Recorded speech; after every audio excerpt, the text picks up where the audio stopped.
Welcome to Newt's World Podcast on the iHeart Podcast Network. I have to say that watching President Trump in China was sort of amazing. I mean, from the time he got off the airplane and there were hundreds of young children there, to the kind of meetings he had with Xi Jinping, to watching him leave, almost like he was reluctant to get on the airplane. He kept talking to people. They again had the same, I think, 500 young people out there. Based on what both the Chinese have put out and what the White House has put out, this may have been a very important and very successful meeting. Important in that I think they're dealing with artificial intelligence. They're dealing with how the U.S. and China should relate. They're dealing with solving trade problems. And I just had a sense that the agreements were far better and far more than I expected. And I think that it's really encouraging sign to see the president dealing with Xi Jinping in this kind of a setting. Coming up, I'm joined by one of my favorite people, paleontologist and best-selling author Steve Brusatte. We're going to discuss his new book, already a bestseller, The Story of Birds, a new history from their dinosaur origins to the present. That's next.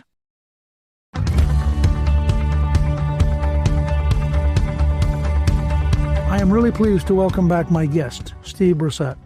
He is an American paleontologist, the chair of paleontology and evolution at the University of Edinburgh in Scotland, and the author of the international bestseller, The Rise and Fall of the Dinosaurs, and also international bestseller, The Rise and Reign of the Mammals.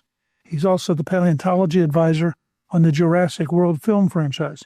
His new book, also a bestseller, is The Story of Birds, a new history from their dinosaur origins to the present. Steve, welcome, and thank you for joining me again on Newt's World. Mr. Speaker, always a pleasure. I've loved doing these chats over the years, and I've always loved how enthused you are about dinosaurs and about fossils and the history of life. And this is going to be fun talking about birds. Before we get to birds, let me ask you about a couple new dinosaur headlines. There's a recent study published in the Proceedings of the Royal Society suggesting that dinosaurs may have originated 10 million years earlier than we thought, about 250 to 240 million years ago. If true, does that change much about our understanding of how quickly dinosaurs evolved and spread? It would. It's a very interesting new study, and it's a study done by a young paleontologist, Chase Brownstein, and it's basically a statistical study. So it's not the discovery of a single new fossil that pushes back the age of dinosaurs. Rather, it's building these big family trees of dinosaurs and then dating those trees based on the ages of the fossils. But also there's these algorithms that can use the features of the skeletons and some assumptions about how quickly things evolve to estimate when a group originated. And so this puts dinosaurs about 10 million years older than their first fossils. The first fossil dinosaurs are about 230 million years old from the Triassic period. This was the time of the supercontinent of Pangaea. And if the fossils of dinosaurs actually got older, if they got to about 240, that's not too long after the worst mass extinction ever, the great extinction at the end of the Permian, when these huge volcanoes caused unimaginable climate change. So if dinosaurs are closer in time to that, that means their origin story probably has something to do with the recovery from that extinction. So I find this to be a really interesting study. And these statistics that are being used, these are what are called Bayesian statistics. They're in the same family of statistics that a lot of stock market analysts use, election pollsters. You know, the stats are getting really, really sophisticated. Apparently in China, there was a construction site and they ran across a dinosaur which may be 90 feet long, which would be big by any standard. So they think it probably reached about 92 feet. It's called something like Tang Nanlong Zhimingji. Yep, I take your word for it. I saw the name. I will not pretend to know how to say it. I am daring in my willingness to sound stupid. But it's interesting because there was construction work. And of course, this has often happened where you'll start to dig and find something interesting. But this may be close to the largest dinosaur we've found, I would think. It's big. And I find it fascinating for a few reasons. First of all, the scientist who's described it as a young Chinese paleontologist, Wei Zhufeng, and she is going to come to Edinburgh, to the University of Edinburgh, where I'm at, and she's going to join our lab. She got some funding to come for a couple of years. So she's going to join our crew, and she's great. I mean, she's part of this new generation of Chinese paleontologists making incredible discoveries. But of course, this one was found by a construction worker, and that happens a lot more than you think. A lot of the best fossils are not found by the professors like me or the people with the PhDs like you and me. We're on the field maybe a few weeks, a few months out of the year if we're lucky. But farmers, construction workers, hikers, just all kinds of folks from all walks of life often find amazing fossils. And this is one of them. And imagine, you're operating a backhoe and you crunch into something hard and you look down and it's a bone, a giant bone of this unimaginably large dinosaur. I mean, the exhilaration there must really be something. Do you think when they got to full size, they're a little bit like modern elephants in that they're impervious to predators? Yeah, I can imagine. And these are the long-necked dinosaurs, the ones that got really big, the Brachiosaurus and Brontosaurus and Diplodocus group. And some of them probably were like 100 feet long, and some of them probably did weigh 50, 60 tons. That's heavier than a Boeing 737 airplane. So, next time, if you're listening, next time you're on a flight, just like an average, regular plane, just think there were once dinosaurs that were heavier than that, real living animals. And when you're up at that size, even a T-Rex or something would have a hard time taking you down. T-Rex was merely the size of a bus. So it was probably the younger ones, if they got old or sick, just like we see in nature, as you say today, like with elephants. Even when you hunt in a pack, if they're relatively mature and healthy, they're just too big. Yeah, and that's one of the great benefits of being huge. People often ask me, why did dinosaurs get so big? And, why would they want to be so big if you can kind of give meaning to that type of evolution? But there's a lot of benefits. And if you're big, it's very hard for something to attack you. And weren't the ones with the longest tails, couldn't they actually move them at almost amazing speed? Yeah, there have been these computer models that have been done, 3D scans of the skeletons of dinosaurs, and you can put these into animation software similar to what movie makers use. And you can run all kinds of batteries of tests. You can just see what's possible and what's not and make them move certain ways and see if it works or see if they fall over. When this is done with some dinosaurs like Diplodocus or Diplodocus, we say it both ways, the tail is so long and so thin, but so strong that it could plausibly have been used as a whip. It could have been used as a whip, a bullwhip that would crack, that would break the sound barrier. And, why would it do that? Well, maybe for extra defense. Maybe when it was younger, it would need to defend itself, or, maybe for communication with others. But it's wild to think there were dinosaurs that had whiplash tails. Could it also have been a mating signal? Could have been, yeah. A lot of times, we see things in fossils and see, okay, we can tell the tail is long and what could it be used for? Okay, we put it into the animation software. Okay, it's plausible that it could have been used as a whip. And then you're like, why would it be? So there's layers of inferences and we don't know for sure, but absolutely. Like if I was advising a film, if I was advising a Jurassic film, and we did this for the most recent one, Jurassic World Rebirth, where there were these enormous long-necked dinosaurs, and we had to make them do stuff, So Gareth Edwards, the director, asked me a lot of questions about what they could do. And we talked a lot about the tails, and they're going to use their tails that way. So I think it's very likely they could do it. And I think part of mating rituals or just communicating with mates or scaring away rivals to a mate is a really likely use of those tails. You mentioned the Jurassic World. I mean, what is it like as an academic to be suddenly dropped into the Hollywood world? I'll need to ask you the same, what it's like as an academic dropped into the world of politics. That could be a whole conversation, but you know what the academic world is like. It's great. I love doing what I do. I love teaching my classes in Edinburgh. I love running the lab and advising my grad students. But ultimately, most of what I do on a day-to-day basis is pretty technical and pretty esoteric. And, I'm writing scientific papers, communicating with a small group of other scientists. But doing the films, doing the books, writing these pop science books, is great because it's reaching out to other audiences. That's what I really like to do. I just love dinosaurs. I love birds. I love fossils. And I like to shout it as loud as I can. And the books are great because, when I do a book like The Story of Birds, the new one, I mean, that's all me. You know what it's like. You've written, lots of best-selling books. You know what it's like. You sit down, it's your voice. You can say what you want to say. With the films, it's great because the people that make these films are so creative. I mean, these are some of the most artistically astounding people I've ever met. The directors like Gareth Edwards, Edwards and Colin Trevorrow on the previous film. And the artist, David Vickery, is the name of the guy who basically runs the visuals. He was up for an Oscar this year for the Jurassic World Rebirth Dinosaurs. And the artists that, work on the teams, these people are creative geniuses. And the platform is just huge. I mean, I don't think there's any way to reach a bigger audience than through a summer Hollywood blockbuster film. So although they're not science documentaries, although I can't do everything I would want to do, I can get some science in there. And it's a great break from the day job. And it's super cool just working with really creative people and knowing that what we get in there is going to be seen by a lot of people. Maybe 20 people will read an academic paper if I write it, but millions see those films. It probably creates a lot of paleontology fans and would-be paleontologists that enriches the system. You've written this new best-selling book, as we just discussed. I mean, it's already a bestseller, which is terrific. The Story of Birds, A New History from Their Dinosaur Origins to the Present. It seems to me you could also have said, Today's Dinosaurs. Maybe that's a better title. This is one of the key points which I'm going to ask you about in a couple of different ways. One of the great breakthroughs, which I think occurred in the 60s and 70s, was going back to the notion that birds and dinosaurs are related. That's right. And that was a good reminder to people that science evolves. When somebody gets up and says, this is the fact, the answer is, well, for this week.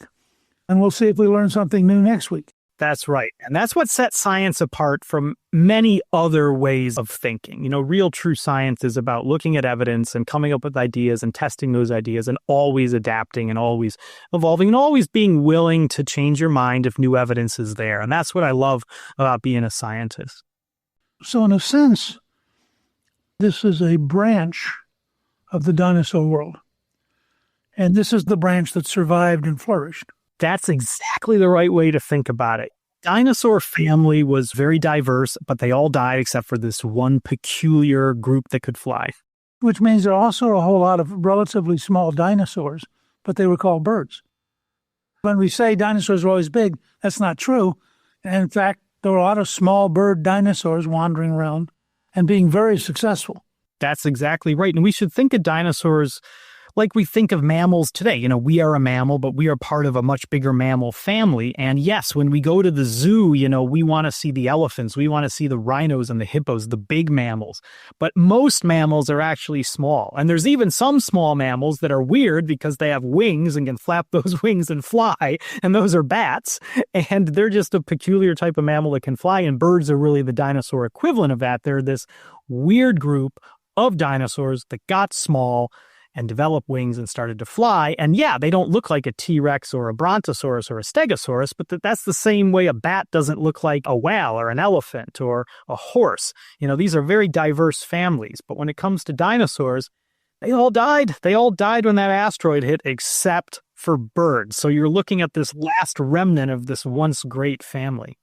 And then they flourish, which is one of the points you make. It's always astonishing to me, I almost refuse to believe it, that birds are actually, in terms of number of existing species, more successful than we are, because we're so mammal-centric. I know, you're totally right. We call today the age of mammals, and the story we often learn, even as paleontologists, is that dinosaurs had their day and they ruled the world, and there were all these giant dinosaurs, and then the asteroid came down and they died, and the mammals took over, and it became the age of mammals, and out of the age of mammals came humans and all the mammals today. And that story's not wrong. It's just a little bit simplistic. And the simplicity of it is when you look at the number of species today of mammals, there are about 6,500 or so. There are at least 10,000 species of birds, but probably closer to about 15,000 because people still are finding a lot of bird species in the world today. So there's probably roughly double the number of bird species as mammal species, which means there's roughly double the number of dinosaurs as mammals in the world today. So in that way, the age of dinosaurs continues. But of course, there's no T-Rexes anymore, no Triceratopses, and it is the elephants and the hippos and the rhinos and the whales, the mammals that really do fill a lot of those top of the food chain keystone ecological roles that dinosaurs once had. When they come into the Paleocene and then the Eocene, coming out of the asteroid strike, birds are pretty competitive. I don't know whether it's because they're vulnerable when they're young or what's going on, you have very brief periods of pretty big birds that are actually pretty carnivorous, but they're not able to compete over time with the mammals. Why does that part of the bird world not quite make it? It's a really good question because you have the asteroid that hits 66 million years ago. It ends the age of dinosaurs. 75% of all species go extinct. Pretty much anything bigger than a husky dog died on the land because there just wasn't enough food with all the fires and when the earth went dark and cold after the atmosphere was blocked out. And so that was a terrible extinction. But in the recovery from that extinction, these weird little feathered winged birds that could fly with beaks, they survived alongside some small little mammals. And they would have looked out on this brave new world, this world that was largely empty. T-Rex is gone. Triceratops is gone. It was a world of abundant opportunities. And birds diversified. Birds really diversified, as did mammals. And so many of the groups of birds that we know today got their start in that mad waltz of evolution after the asteroid. But it's not just that the modern birds got their start. There were, as you say, a lot of birds that are now extinct that were once sublime. And a lot of them were really big. And there were birds that were getting big to fill some of those ecological niches left behind by the dead dinosaurs. And there were top predator birds, terror birds that ruled South America for tens of millions of years. They were the top predators in South America. And they were taller than a human. They had a head the size of a horse's head. They had these big sharp beaks for slicing flesh. They were the top of the food chain. They were like T-Rex reincarnated. In Australia, there were these things called demon ducks. And they were about 100 times the size in terms of weight of like a modern goose, a Canada goose that you might see. My parents have tons of these in their backyard in Illinois back home. And whenever I see them, I think, my goodness, there used to be these demon ducks that were 100 times their size. But they were gentle plant eaters. They weren't really demonic. They were the base of the food chain. They were like the big bulk feeding plant eaters, the bisons or the wildebeest, these kind of things. Those are just two examples of some of these incredible birds that once lived, that once were huge. They couldn't fly, by the way. They gave up the ability to fly. They lost flight, probably as a trade-off for getting bigger, just because the bigger you get, the harder it is to flap wings and keep yourself in the air. You just need so much muscle to do it. But these birds had their day. They were important for a long time, but a lot of them did not reach the modern day. Some, like the demon ducks, actually met early humans, and we know from archaeological sites in Australia that there are campfires where there are charred demon duck eggs. So some of the first settlers to Australia were eating these demon duck omelets. But the terror birds went extinct before humans. They did it just on their own, and it does seem like when North America joined up to South America, you had all these big cats, jaguars, and wolves and other things streaming southwards. And these in some way outcompeted or at least outlasted these terror birds. We don't really know why. I don't have a good explanation for that. I'm sure the answer's out there. Some brilliant young paleontologists will figure it out. But that's probably what ended up happening. But evolution's always doing this. There's always a battle. When you think about it, when you watch birds walk, they have a very particular kind of walk. Yes, they do. And it hit me. I wondered if, for example, a T-Rex would have walked the same way, because it's so different from a mammalian walk. Yep, you're right. Watch like a pigeon. Let's say, one of the most common, most unremarkable birds, a bird you might not even want to see.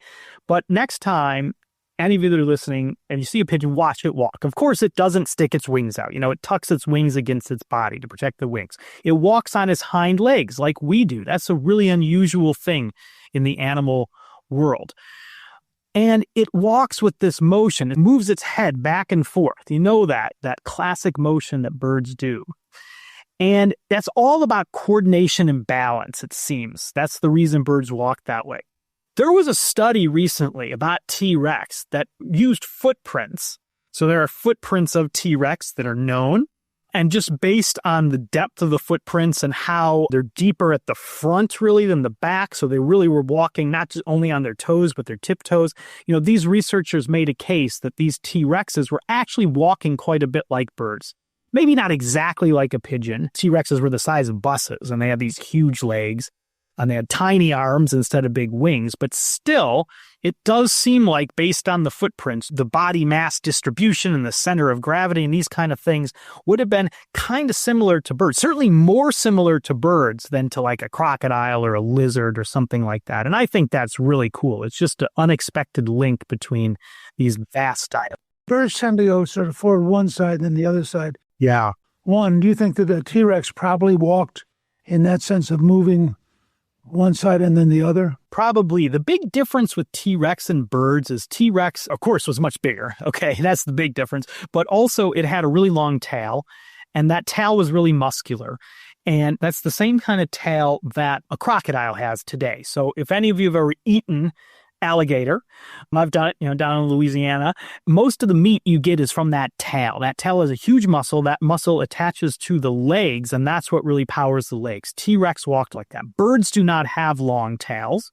They lost their tails, basically. They have just this little nubbin, and then they attach feathers to that nubbin. But they've completely reconfigured their hips so that the thigh bone becomes part of the pelvis. It's really weird, but the motion is really all in the drumstick. That's the equivalent of our shin bone. And they don't have those tail muscles to power it. So it's the hamstring muscles that power the walk of a bird. Now, I know that all sounds kind of technical, but the point is that there are similarities between T-Rex and birds, but also there's quite a big evolutionary distance as well. And they would have moved in a different way just because their muscles were so different. And you can get a sense of that just by when you look at it, when you roast a chicken or roast a Thanksgiving turkey. If you want, look at those bones, see how the leg bones are connected to the pelvis, see how the tail's this little short nub, and you'll get a feel for the posture. So the T-Rex would have been much faster than a purely bird dinosaur the same size. Yeah, it's hard to know. People have built these digital models of T-Rex and tried to estimate how fast it could move. It probably could not move super fast. There's the scene in Jurassic Park where it's chasing down the Jeep. And that Jeep, it's getting up into third gear or something. And it's real T-Rex couldn't do that. A real T-Rex probably would max out at about 10 or maybe 15 miles an hour, we think, based on the modeling. Although emus and ostriches and cassowaries are all fast. They are so fast. They are some of the sprinters of the animal world. Ostriches, I can't quite remember the numbers, but they're certainly the fastest birds. Their sprint speed is maybe even faster than things like big cats and other mammals. They are really, really, really fast. They can't fly, and they rely on their speed on the ground. When you think about the bird dinosaurs and the non-bird dinosaurs, increasingly we see that both had feathers. Were they the same kind of feathers, do you think? Yes, this is one of the remarkable things that we have learned from the fossil record. So this is one of the great things that fossils have told us, is that many dinosaurs had feathers. This is not a guess. If you've seen artwork, or maybe in the new Jurassic films, there are some feathered dinosaurs. For those of you out there listening, if you've seen these things, this is not like the hallucination of a mad artist, or it's not paleontologists being crazy. No, we have direct evidence from fossils of lots of dinosaurs with feathers. But they were only found starting about 30 years ago. And they were discovered first in northeastern China, a place called Liaoning province. Now, this is way off the tourist trail. It shares a long border with North Korea. I don't know, Mr. Speaker, maybe you've been there on some of your trips. I've been there to visit some of the museums. It's out there. But it's a land of factories, of rolling hills, and a lot of farms. And it was farmers working their fields in the mid-90s that started to find these dinosaur skeletons engulfed, just covered in halos of fossil feathers.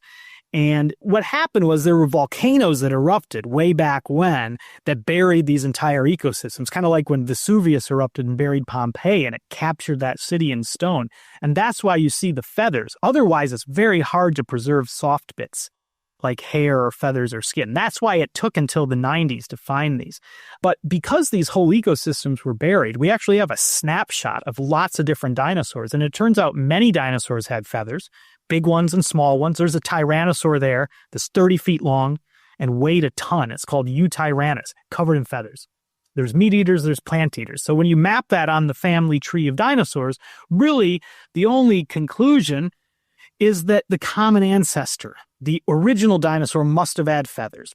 But most dinosaurs had very simple feathers. I'm not saying they had wings. I'm not saying they could fly. T-Rex wasn't flying around. They had simple feathers that were downy feathers, and they looked like hair, just little strands. And the same way that we cannot fly with our hair, or people like me with what's left of our hair, these dinosaurs couldn't fly with those feathers. So feathers must have developed originally for something else, and we think probably it was for insulation, to stay warm, control body temperature, just like hair in mammals. But then some raptor dinosaurs, the Velociraptor group, elaborated those simple feathers, lengthened them out. They started to branch out. They turned from little hairs into brushes. They lined them up on the arms. They became quill pens, and those quill pen feathers formed the wings that birds would eventually use to fly. And this is what we know from the fossil record. This isn't a guess. This is something we directly know. We don't know exactly how birds started to fly. We weren't there to see it. There's different theories. But what we fundamentally know is that a lot of dinosaurs had feathers. And that really still does blow my mind. And when these were discovered in the 90s, it was a big deal. Hey, you were speaker at the time. You were probably busy, but maybe you remember. One of my proudest possessions is a copy of one of the earliest discoveries from China, which the American Museum was allowed to exhibit, and then I think they were allowed to make 3 copies, and one of them ended up. Wow. I'm jealous of you. I know you've supported the American Museum, for a long time. That's where I did my PhD, and so it's a special place. I'm glad they gave that to you. The scale of their collection is so astonishing. It is. It was the best place in the world to do a PhD, and, a lot of people listening probably don't know what you just said. I mean, we know it in the field, but just the support you've given, financially over the years to the museum, that's enabled a lot of work by young paleontologists. And so it's great. We never met when you were passing through. If any of our listeners get excited, they can also establish something there to help. It is one of the great production centers for the next generation of paleontologists. Let me ask you one of the questions that comes out of the movie thing, which is, are we anywhere close to having the kind of DNA from dinosaurs that could actually be used to try to reverse engineer and create a dinosaur? This is cool to think about. So in the book, it's funny, when I was writing the story of birds, I wrote it over a few years. I kind of write these books interspersed within teaching. And I had all my students read a draft of it. We did a chapter a week, and it was great. They gave me great feedback. And I had a bit in there about DNA. And they actually gave me some pretty harsh feedback, but very useful feedback. They told me to scale it back. I was getting kind of gung-ho about someday we'll find DNA in dinosaur and stuff. And they're like, yeah, scale it back. They were right. Just because nobody has found any DNA in a T-Rex or Triceratops yet in those kind of dinosaurs. We do have DNA for some of the recently extinct birds. That's why we know what demon ducks are and where they fit in the family tree. They died so recently, the DNA is still there. But DNA breaks down so quickly when an animal dies. And really, the oldest DNA that we have in a fossil is really just 1.5 million or so years old. It's a mammoth bone. I think maybe somebody's pushed the boundary back a little bit further since I last looked into this, but it's just so hard. So T-Rex was 66 million years old, so to get DNA, I'm never going to say it's impossible. I'm not going to say that because no scientist should use that word. We want to keep an open mind, but it'll be very improbable. So we just don't know, but there is DNA, again, of some of these recently extinct weird birds, but also for things like woolly mammoths and saber-toothed tigers. I mean, these things died so recently. We not only have DNA, we have a lot of DNA. We know the complete genome of the woolly mammoth. We know more about the genes of woolly mammoths than we do about most living species. So there is scope there, potential for some of this de-extinction work. And this is where things start to get a little bit thorny. And it also gets very far out of my expertise, where I'm not a geneticist. I don't know. I'm sure it's very difficult to do something like bring back a mammoth. Otherwise, somebody would have done it already. But I know some people are looking into it and trying, and I think it's very possible that this could happen. But a mammoth, not a T-Rex. I read somewhere a long time ago, it may well be that the feathers as they first evolved on the Velociraptor actually enabled them to go slightly faster in running. Yeah, that's a theory that's out there. It's very hard to test that theory in a rigorous way, as a scientist. is plausible. There's lots of ideas that are plausible, that are possible, maybe even likely, but it's hard to know for sure if that's what did it. What we know is that feathers first appear as these simpler structures, these hairy type of filaments, so they could not be used for flying. Then we know that the raptors that started to elaborate these feathers did turn them into wings made of quill pens, but the very first wings show up on dinosaurs that are about the size of sheep up to the size of horses. And those wings are no bigger than a laptop screen, so they're just not big enough to fly. So we think wings did evolve first for something else in a simpler, smaller form and aid in steering or braking or turning. In a running dinosaur, that's very possible. Another leading idea is that they were used as display structures to attract mates, to intimidate rivals, like little billboards sticking off of the arms. And the evidence for that is a bit circumstantial, but we can tell the colors of some dinosaur feathers if they're well preserved. You can see the melanin pigment. It actually survives fossilization. And we can tell that a lot of these feathered dinosaurs with these first wings had pretty elaborate colors and patterns. So that would make sense for a display structure. But when it comes down to it, all that we really know with a high degree of confidence is that feathers evolved for something other than flying, and the exact way they were turned into an airfoil is still really up for debate. So that was one of the harder parts of the book to write. And I really had to just be honest there and punt a little bit and just say, we don't know. There are different ideas, different theories. I don't think any one of them is particularly well supported by the evidence right now. We got to keep an open mind and see where the fossils lead. There was one group that had evolved to fly that didn't have feathers, and that's the pterosaurs. Some of them got to be huge. Some of them were the size of fighter jets. Some of these pterosaurs, these are the pterodactyls. That's just another name. That's their nickname. Some of them were 30-foot wingspans. I mean, incredible. The biggest flying animals ever, but very lightweight. They were like hang gliders. They were the very first animals with bones to develop flight. And they did this sometime between about 215 and 230 million years ago, way back on Pangaea, the supercontinent in the Triassic. This was around the time the first dinosaurs were entering the scene as well. Now, the pterodactyls are not actually dinosaurs. They're close relatives. They're cousins, the same way that, a monkey is not a human, that kind of thing. But they are reptiles that evolved wings and started to fly, but very peculiar wings that were not made of feathers. They were wings that were made of skin. They were basically giant sails of skin that attached to a single long finger, the ring finger. It stretched out, like E.T. in the movie, the finger stretches out. And so the pterosaurs had this one giant finger with the skin attached. We find their fossils here in Scotland. I bring my students to the Isle of Skye, and one of our students, Amelia Penny, she was out with us her first time ever looking for fossil bones, and she found the skull of a pterodactyl sticking out of the rocks in the tidal zone on this beautiful, misty Scottish island. And we dug in further, and it led to a neck and led to a body, and there were wings, and there's a nearly complete skeleton. It's in my lab now at the University of Edinburgh.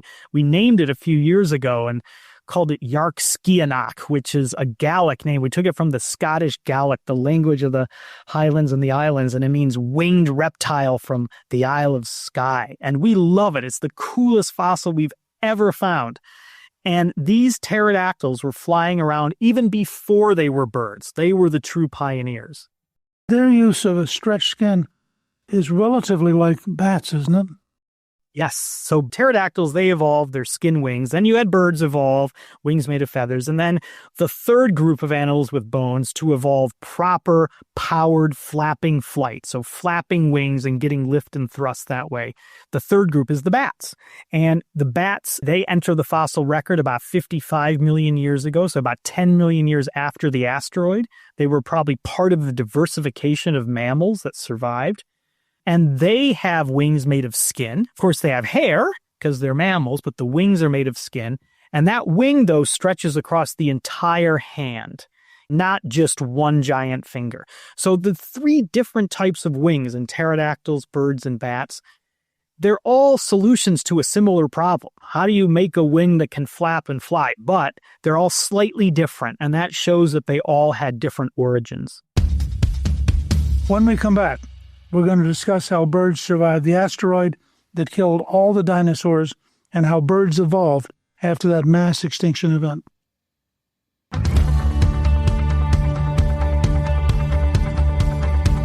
When you think about it, it does strike me that there's this strange pattern of killing. Yeah.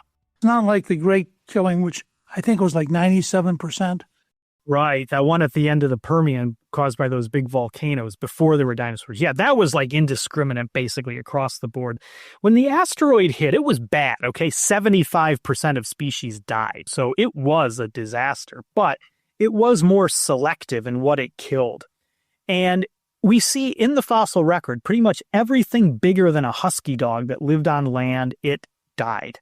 And that's probably because there just wasn't enough food to go around. I mean, you had all these wildfires that swept across the world. You had tsunamis that ravaged the coast.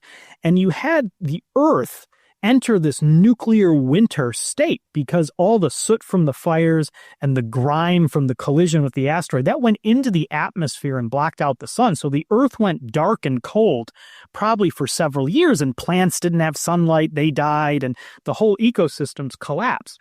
So there was not much food on offer. So being big was bad, and pretty much everything big died. Now, some crocodiles and turtles did survive, including some that were, decently sized. We think that's because they lived in rivers and lakes and ponds and were part of ecosystems that didn't have plants at the base of the food web. But they had detritus, basically decaying stuff at the base of their food web. And there's food webs today that are like this. And we know there would have been tons of decaying stuff when the asteroid hit, all these plants that died. So if you were part of one of those food webs, that was maybe a ticket out of the chaos.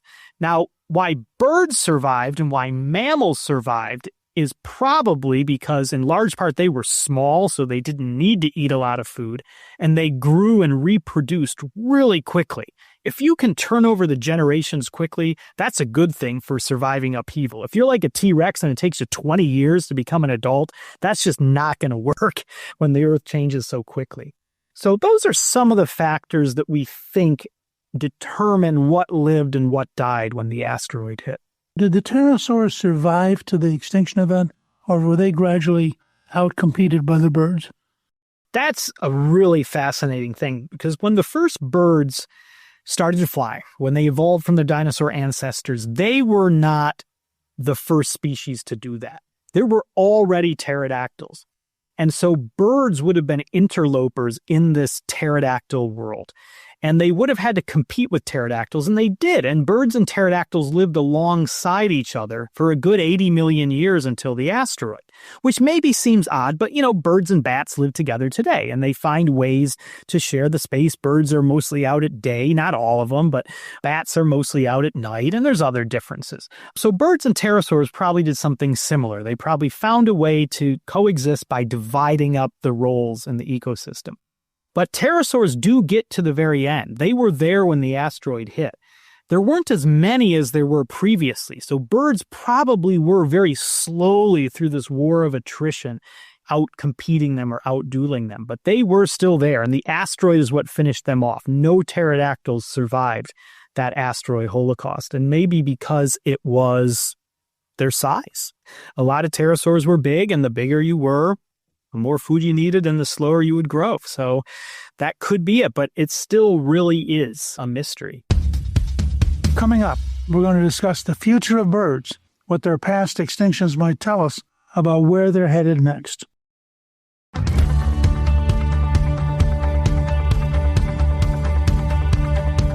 Having looked at the past and being aware of how evolution drifts forward, what do you think happens to the birds now? It's a good question. And look, I'll be upfront and say, like most paleontologists, I'm much more comfortable looking to the past and telling you what's in the fossil record than I am predicting the future. But I think when I look at the world around us today and just how quickly the world's changing and how it has changed, yes, it's the climate, it's also environment, land use, pesticides, the cities we build, all the cats that we have. A lot of us love cats. Keep your cats indoors. They kill a lot of birds. All these things have really affected birds. And there's just billions of fewer birds now today than there were just a few decades ago. That's not billions of fewer species, of course. I just mean of individual birds. The standing population has really dropped. And I think birds are in a perilous state, probably the most perilous state since the asteroid hit. But I have a lot of confidence in birds, though, because birds are survivors. Birds endured that asteroid. They stared down that extinction. And I hope we can conserve as many birds as possible. And when we turn our attention to it, we do a really good job. The California condor, the bald eagle, these birds, especially the condor, they were on the brink of extinction. And then we, as humans, recognized that they were, and we conserved them. And I mean, even just bald eagles, I mean, this is our national symbol. These are the most important birds to conserve, right? And when I was growing up in Northern Illinois, we hardly ever saw any of them. This was in the late 80s and early 90s. And then they really came back because the conservation efforts picked up. And by the end of the 90s into the early 2000s at Starved Rock State Park on the Illinois River, close to my hometown of Ottawa, there's so many bald eagles now. It's a tourist destination.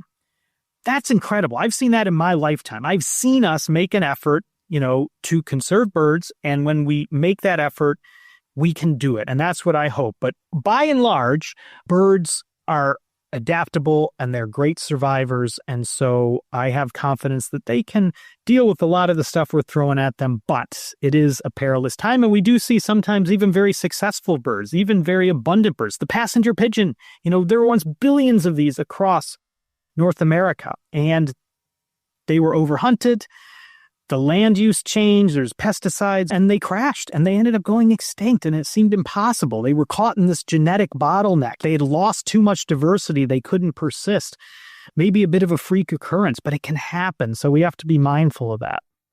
In terms of resilience, at about the time that the bald eagle was threatened, the American alligator was threatened.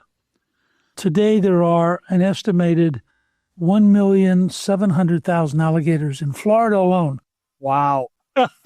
That's why you hear these stories of people going into the swamps and getting in trouble. I didn't realize there were there. You don't have to go in the swamp. You can be walking on the golf course. Given a chance, nature is just amazingly resilient. It is. And we're throwing a lot at nature. We are. There's 8 billion plus, humans on the planet. There's a lot of us. We need a lot. We need space. We need energy. We need food. We cannot live on this earth, so many of us, without affecting it. The hope is that we find the ways to be the best stewards possible of the environment without, harming ourselves. And I think, you've always been devoted to that. The first time I ever met you was when you came to the Society of Vertebrate Paleontology meeting, and you were talking about your book. It had come out about your approach to environmentalism. I liked that. I respected that. I thought that was fantastic. We have to find a way to coexist with the rest of the earth without harming ourselves in the process. We have to see ourselves as caretakers, not exploiters. Right. I'm sure anybody who's listened to this realizes how much fun we have together and how much I admire you. One part of me kind of wishes I'd had your life. Well, I wanted to be a politician when I was really young. I got so into politics in the late 80s and the Bush years and then into the Clinton years, and you took over the House. I knew everything that was going on. I was the most annoying 10-year-old. I was going to be president one day. I didn't care about dinosaurs. And so in many ways, I wanted to live your life. I want to encourage you to keep collecting. You're making a great contribution. And I do think your books, by the way, are going to dramatically expand the number of people who care about paleontology. I appreciate that. And that's what they're for. They're not academic books, as you know. When I was a teenager and I became obsessed with fossils growing up in farm country, it was through reading a lot of books. And I hope these books can have a similar impact. They are meant to be read by everybody. I get emails from readers and messages on social media. And just over the last few months, there was a long-distance truck driver who told me he was listening to the audiobook as he was driving night shifts. And there was a kid who was stationed overseas in the army. And he said, he was bored in the barracks.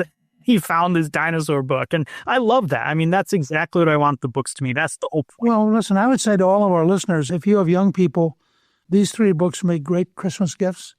I mean, I got into it in part by, it was an old time life series with lots of big pictures and everything. And I was babysitting one night at Fort Riley, and the family I was babysitting for had these books sitting out. And I got totally sucked in and have never recovered. That's great. I think a lot of us have these origin stories of how we became interested in dinosaurs, and it's usually seeing some fantastic artwork or reading some books. That's wonderful. Listen, Steve, I want to thank you for joining me. I'm looking forward to a future visit with your next book, whatever that turns out to be. Your new book, I got to tell you, I'm very impressed. It's already a bestseller, The Story of Birds, A New History from Their Dinosaur Origins to the Present. It's available on Amazon and bookstores everywhere. It's always just fun to talk to you. Well, thank you. And as I always say, thank you for your service to the country. God bless. And I look forward to talking to you again.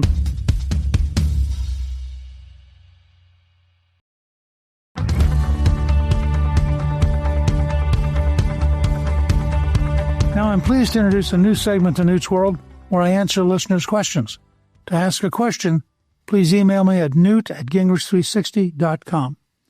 David F. from Wisconsin asks, do you think we should consider repealing the 22nd Amendment? That's the amendment which was ratified in 1951 after President Roosevelt had served 4 terms.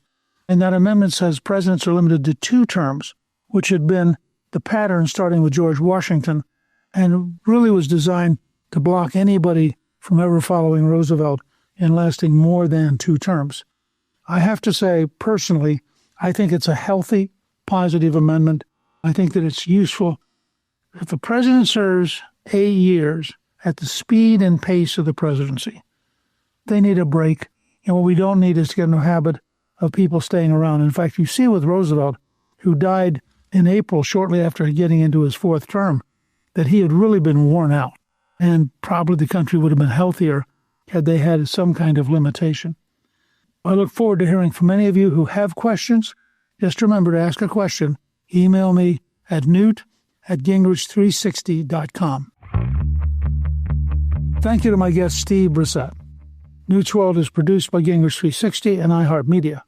Our executive producer is Garnsey Sloan. Our researcher is Rachel Peterson. Special thanks to the team at Gingrich 360. If you've been enjoying Newt's World, I hope you'll go to Apple Podcasts and both rate us with 5 stars and give us a review so others can learn what it's all about. Join me on Substack at gingrich360.net. I'm Newt Gingrich. This is Newt's World.